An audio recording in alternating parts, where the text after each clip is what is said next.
হোটেলগুলোতে সকালবেলা পরোটা বা রুটির সাথে যে মিক্সড ভেজিটেবলটা সার্ভ করা হয়, আজকে কিন্তু আমি আপনাদের সাথে সেই রেসিপিটাই শেয়ার করব। হ্যাঁ, ঠিক শুনেছেন, একদম হোটেলের স্টাইলে যেভাবে এই সবজিটা রান্না করা হয়, আমি কিন্তু সেম টু সেম সেই সকল প্রসেস নিয়ে আজকে আপনাদের জন্য হাজির হয়ে গিয়েছি। আসসালামু আলাইকুম everyone, this is Bhabna from food story by Sakib and Bhabna. আর হ্যাঁ, আজকের এই রেসিপিটা যদি আপনারা প্রথম থেকে শেষ পর্যন্ত দেখেন আর আমার টিপস অ্যান্ড ট্রিক্সগুলো ফলো করেন, তাহলে কিন্তু আপনারাও হোটেলের মতো মিক্সড সবজি কিন্তু বাসায় তৈরি করতে পারবেন। তাই ভিডিওটি না টেনে প্রথম থেকে শেষ পর্যন্ত দেখার জন্য অনুরোধ করছি। সো যদি ভিডিওটি ভালো লেগে থাকে তাহলে অবশ্যই ভিডিওটিতে কিন্তু একটু হলেও লাইক অ্যান্ড কমেন্ট করে আসবেন, আর চ্যানেলটিতে যদি সাবস্ক্রাইব না করা থাকে তাহলে এখনই সাবস্ক্রাইব করুন, কারণ আপনাদের জন্য আমি সব সময় রেসিপিগুলোকে কিভাবে সহজে রিপ্রেজেন্ট করা যায় সেটার চেষ্টা করে থাকি। So let's go to my kitchen. সবার প্রথমে আমি কিন্তু এখানে সবজিগুলোকে ধুয়ে কেটে তারপর প্রসেস করে রেখেছি। আমি আজকে যে সবজি এখানে ব্যবহার করেছি তার মধ্যে রয়েছে আলু, পেঁপে, মিষ্টি কুমড়া, তারপর ছিল কাঁকরোল এবং সসিন্দা। আর এগুলোর যে সাইজটা সেটা কিন্তু একদমই হোটেল স্টাইলের সাইজেই আমি করেছি, ছোট ছোট করে কিউব আকারে আমি এগুলো কেটে নিয়েছি। আর আজকের এই রান্নাটা আমি কিন্তু রাইস কুকারে করব, তাই আপনাদের জন্য কিন্তু এটা একটা প্লাস পয়েন্ট। যাদের বাসায় রাইস কুকার আছে তারা চাইলে আমার এই ভিডিওটি দেখেও কিন্তু রান্না করতে পারবেন। আর অনেকেই আছেন আমাদের মধ্যে যারা গ্যাসের একটু সংকটে থাকেন, আর এখন তো গ্যাস নাই বললেই চলে। সেই ক্ষেত্রে আপনারাও কিন্তু রাইস কুকারে বিভিন্ন ধরনের শাকসবজি দিয়ে কিভাবে রান্না করতে হয় এই ধরনের অনেক ভিডিও কিন্তু আমার চ্যানেলে রয়েছে, তাই আমি আপনাদেরকে বলবো আমার চ্যানেলটা একটু হলেও ভিজিট করে আসবেন। আর এইখানে আমি কিন্তু সকল সবজিগুলো একসাথে দিয়ে দিয়েছি, সাথে দিয়েছি পেঁয়াজ কুচি, একটুখানি আদা বাটা, রসুন বাটা, আর একটুখানি গরম মশলা। গরম মশলার মধ্যে আমি এখানে তেজপাতা, দারচিনি এবং এলাচ ব্যবহার করেছি। আর গুঁড়া মশলার মধ্যে ব্যবহার করেছি শুধুমাত্র হলুদ।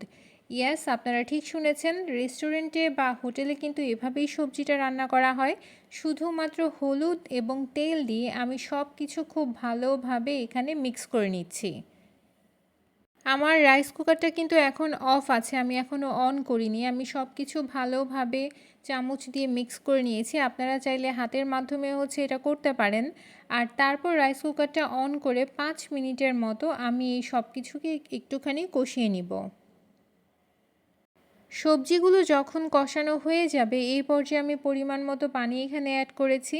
পানির পরিমাণটা কিছুটা এমন থাকবে যে সবজির একটুখানি উপরে পানি থাকবে, খুব বেশি পানি আপনারা দিতে যাবেন না, কারণ সবজির থেকেও কিন্তু একটুখানি পানি বের হবে। আর যেহেতু আমরা এখানে বুটের ডাল ব্যবহার করছি, সো আমরা কিন্তু পানির পরিমাণটা একটুখানি বুঝে দিতে হবে।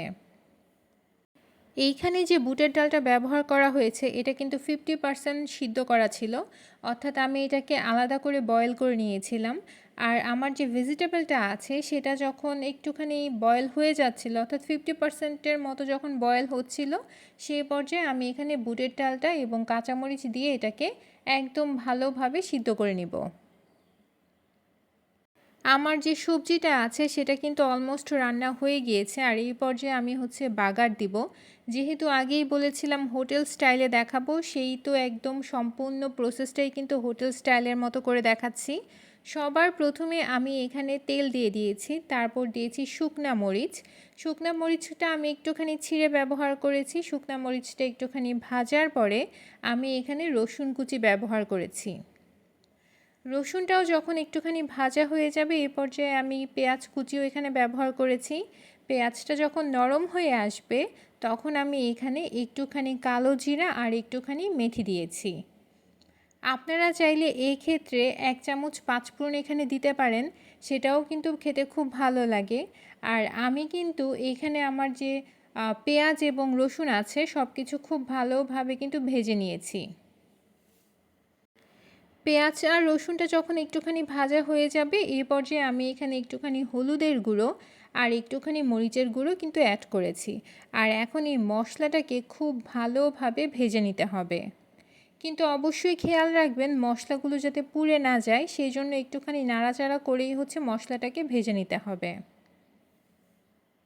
হোটেলগুলোতে বেসিক্যালি এইভাবেই হচ্ছে বাগারটা দেয়, এতে করে কিন্তু রঙটা খুব সুন্দর আসে সবজির। তাই আপনারাও কিন্তু চেষ্টা করবেন এইভাবেই বাগারটা দিতে। খুব বেশিক্ষণ চুলায় রাখতে হবে না। যখন আমার এই মিক্সটা হয়ে যাবে তখন হচ্ছে আমি ডিরেক্টলি এটা সবজির মধ্যে ঢেলে দিব। আমার রাইস কুকারটা কিন্তু এখনও অন আছে। আমি এখন সব কিছু সুন্দরভাবে নাড়িয়ে হচ্ছে একটুখানি মিশিয়ে দিচ্ছি। এই কাজটা অবশ্যই করতে হবে যাতে ফ্লেভারটা সব কিছুর মধ্যে প্রপারলি যায়। তাই এই জিনিসটা দেওয়ার পর একটুখানি মিশিয়ে দিবেন। আর এখনের যে কাজটা সেটা একদমই অপশনাল। এইটা আমার করতে ভালো লাগে তাই আমি করি, আপনারা না করলেও চলবে। একটুখানি ম্যাজিক মশলা আমি সবজিতে অ্যাড করে দিয়েছি। আর এখন অনেকটুকু ধনেপাতা অ্যাড করে দিয়েছি। যেহেতু এখন ধনেপাতার সিজন, তাই ধনেপাতা ছাড়া সবজি কিন্তু খেতে ভালো লাগবে না।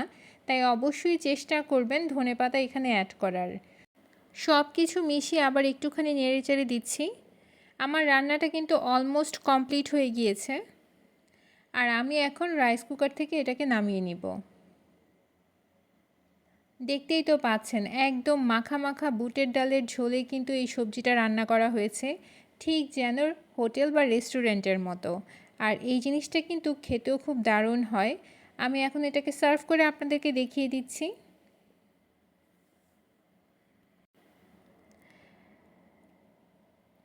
And here it is. আমার মিক্সড সবজিটা কিন্তু একদম রেডি হয়ে গিয়েছে। দেখতে কেমন লাগছে আপনারাই বলুন তো। এই সবজিটা দেখতে যতটা সুন্দর লাগে খেতেও কিন্তু সেরকমই দারুণ হয়েছে। আর হ্যাঁ, যেহেতু এখানে অনেক ধরনের সবজি আমি ব্যবহার করেছি, এটা কিন্তু যথেষ্ট হেলদি একটা খাবার। আপনারা চাইলে কিন্তু আপনাদের পছন্দ মতো সবজিও এখানে ব্যবহার করতে পারেন। সকালের রুটি কিংবা পরোটার সাথে কিংবা দুপুরে সাদা ভাতের সাথে কিন্তু এই সবজিটা অনেক ভালো লাগে। তাই যারা এইভাবে কখনো রান্না করেননি, আমি বলবো একবার হলেও এইভাবে রান্না করে দেখবেন। একদম হোটেল স্টাইলের একটা স্বাদ কিন্তু আপনারা বাসায় তৈরি করতে পারবেন। যারা রাইস কুকারে রান্না করবেন তারা তো আমার ভিডিওতে ইন ডিটেলস দেখেই ফেলেছেন। যারা চুলায় রান্না করবেন তারাও কিন্তু সেম প্রসেসেই হচ্ছে চুলায় রান্না করতে হবে। কোনো কিছু স্কিপ করবেন না। স্পেশালি যে বাগার দেওয়ার যে নিয়মটা সেটা কিন্তু অবশ্যই ব্যবহার করবেন। এতে কিন্তু আপনার খাবারের টেস্টটা আরও অনেক বেশি বেড়ে যায়। আজ এই পর্যন্তই। সবাই ভালো থাকবেন, সুস্থ থাকবেন। আল্লাহ হাফেজ।